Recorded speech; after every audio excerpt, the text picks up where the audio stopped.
Volunteering in the Valley has a little challenge for you today. We come as a cooperative effort between CVTV and our local Long Branch area chapter of AARP.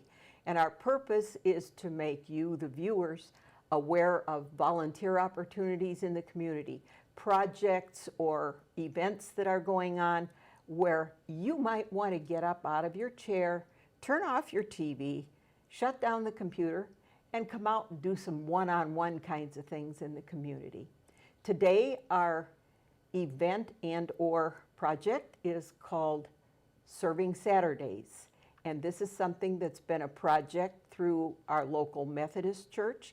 My guest today is Dr. Julie Burden, and she's graciously agreed to come and talk with us about some of the activities they've done in the past and some of their future plans for what's coming up this year in October. Julie, welcome. I thank you for coming today.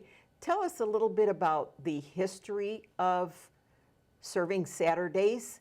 How did it originate? I kind of had a little bug put in my ear that you might have had something to do with this getting started. So tell us about it. Sure. Actually, I attended a Leadership Institute training event at the Church of the Resurrection in Leawood, Kansas. And theirs is an incredibly missional church. They devote about 25% of their budget and a lot of their time to outreach. They do serving events every Saturday. And so when I went to some of their workshops and leadership training opportunities, I took away some ideas for that about how we might apply those service events in our community. We didn't think that we had the manpower to do it every weekend, but we try to do these service events quarterly. That's great. Tell me about some of the events you've had and how the community has responded. Mm-hmm. So we do a variety of projects each Serving Saturday. We really try to offer opportunities for those of all ages, all interests to become involved. And then we've just tried to seek needs in our community and reach out and meet those needs. Some of the things that we've done are primarily appreciation. And one of the events on this Serving Saturday is going to be similar for that. Several years ago, we did appreciation bags. We put goodies and home-baked treats and handwritten thank you notes and notes of prayers of protection and so forth for our first responders. And we got information back from some of them that they had been volunteering in this regard for 30 years and no one had ever said thank you. And so it really meant a lot to them. We've done appreciation for members of our National Guard, firefighters, nursing staff, EMS, just a variety of people in service professions for whom we fail to say thank you often enough. And then we've done some hands-on things, like we've stripped paint at the middle school gym at the high school. We have gone in and done spring cleaning for residents who live in the senior apartments. We have painted and kind of spiffed up the common room at that area. Every year we go to Lock Haven to the special care gardens outside the unit for patients who have dementia, and we replant and weed and just try to make it a beautiful thing for them to enjoy.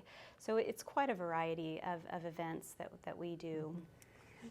Julie, it sounds great because there's so much hands-on, so much one-on-one, and a real showing of appreciation for those in the community who, as you say, often don't get thanked or thanked often enough. Tell us a little bit more about what you would like to see come out in the way of volunteers and where and when they can make contact and the kinds of activities that they would be involved in, the options that would be available to them. Because they don't have the excuse that it's Monday through Friday, I have to be at my job, I've got to pick up the kids from school. So let's see how we can challenge some folks. Okay. So this Serving Saturday is taking place on October 8th. All of our Serving Saturdays begin about 9. We typically like to meet about 8:45, and our church is kind of divided into 3 parts. There's the traditional sanctuary, and then we have a worship center, which is the newer gymnasium. And then in the middle of that is the assembly room, which we affectionately call the donut room. And we typically meet in that middle section for prayer before we start. And so the large group will gather there, and then the various teams going to the different locations to serve separate. We finish usually around 12. Sometimes projects can take a little bit longer, but we try to finish up about midday. And we're looking for anyone that would like to participate. This time we have 4 projects, and one actually starts a little earlier than the traditional. And right now I'm not sure what time that's going to be, but we have a group that is meeting the Macon High School band before their competition that day. And because that leaving time hasn't been determined, that's why I'm not sure. But we're providing breakfast for those band participants, and of course the flag team and all of the leaders and volunteers. And with that breakfast, we will send them off with prayer that they'll do well, that they'll be honoring to themselves and their community and to God in their activities and so forth, and that they're all safe. Often in the heat and the long days, there are issues there. So we're starting the day with that. And then the rest of the group is meeting at 9. One activity will be that our church serves as a gathering spot for items that are going to the Festival of Sharing. The Festival of Sharing is a large annual event that takes place in Sedalia, and it will be the following Saturday, where kits of supplies, school kits, prison kits, hygiene kits, things like that, are collected from all over the state, and then those are distributed to appropriate agencies. Most of those things are distributed within the state for use, but some of them, like a large collection of rice and beans and so forth, actually travel internationally and so forth. So on this Saturday, the items that are coming in from our part of the state will come to our church. We'll load those onto a trailer, then those will go down to Sedalia the following weekend. So for this Saturday, we need folks who are just willing to be the muscle and actually collect and organize and load that trailer. The other thing that we're doing is putting together some appreciation bags for all of those who work at Macon Healthcare Center. And so, again, lots of goodies, those thank you notes. Again, we ask that prayer accompany the assembly of every bag.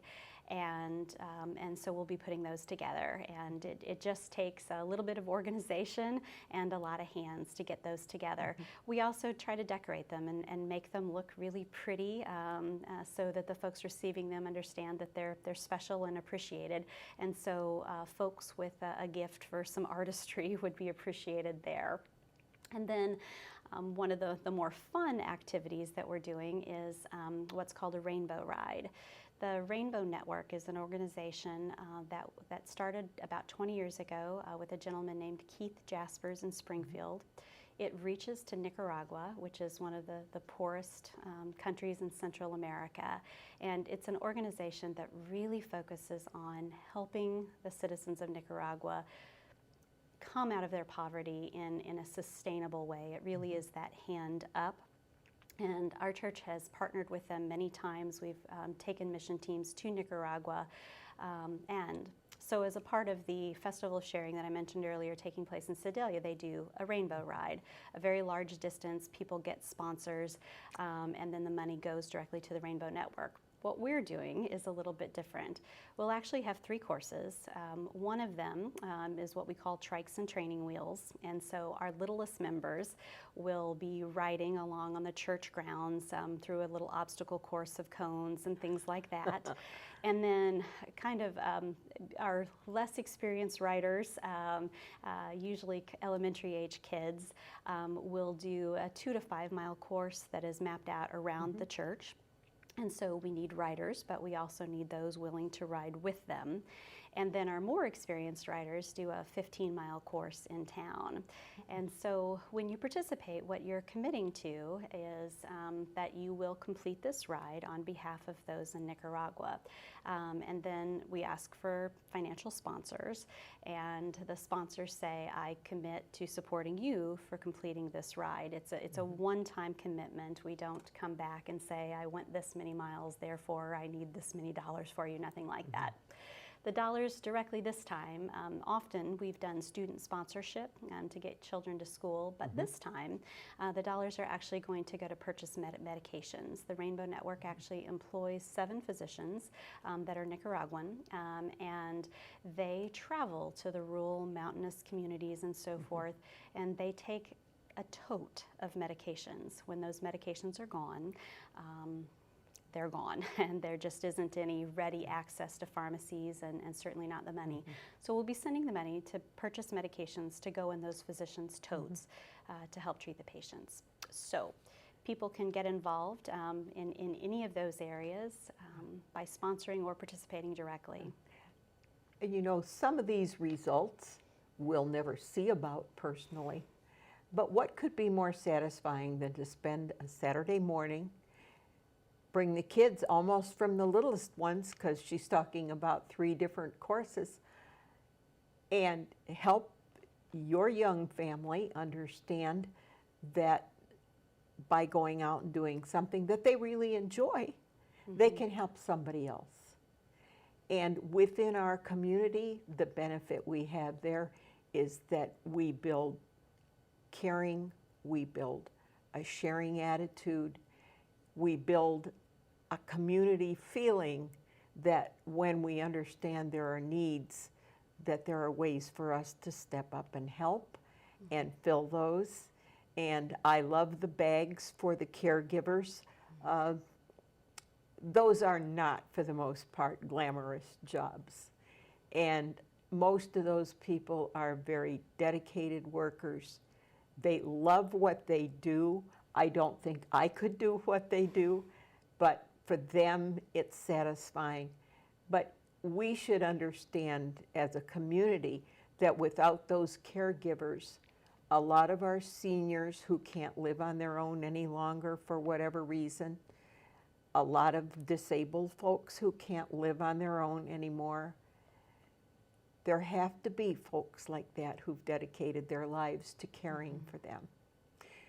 Any other high points, anything else special that you want to point out before we go?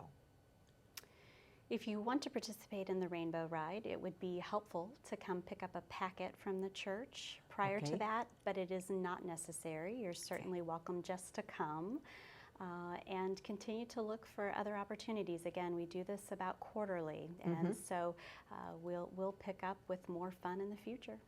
Okay.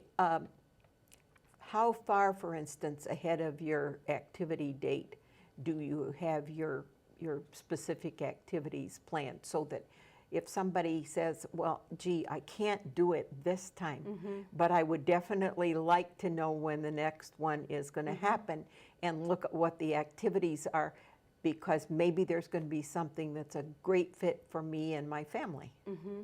Typically about 3 months in advance. Okay. The serving team at the Methodist Church is the group in charge of arranging these. And right now, Mandy Brown and Sherry Robertson are the best contacts for that. But any of us who are a part of that team would be happy to share that information. I want to thank you so much, and I want to thank Mandy, although she's not here today, for all the terrific information and the great cooperation that she's provided to help us get together and put this tape on the air and make it available to all the viewers in the CBTV community.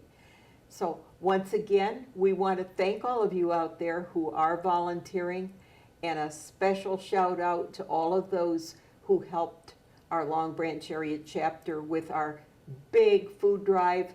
I don't have a final count, but I know we were somewhere in the 1,600, 1,700 item count when we finished hauling things out to the emergency food pantry last week. So We want to thank all of you. We want to thank those who let us place boxes in their businesses or in their organizations, because that's how we reach the community. They have a lot of other resources that the emergency pantry draws from, but this is the one opportunity every year where we try to reach everybody in the community for the emergency pantry. Anybody can have a bad spot, hit a patch where the groceries just aren't there. The emergency pantry does a wonderful job of filling that need. So again, we want to thank everybody in the community, and we're going to be back soon visiting with you again. And if you have an organization or a project going on and you want to be our featured guest, as Dr. Burden has been today, get in touch with us. I'm Jean Jones. There's contact information on the screen for you, and I will be happy to set you up with a date. Thanks again. Happy volunteering.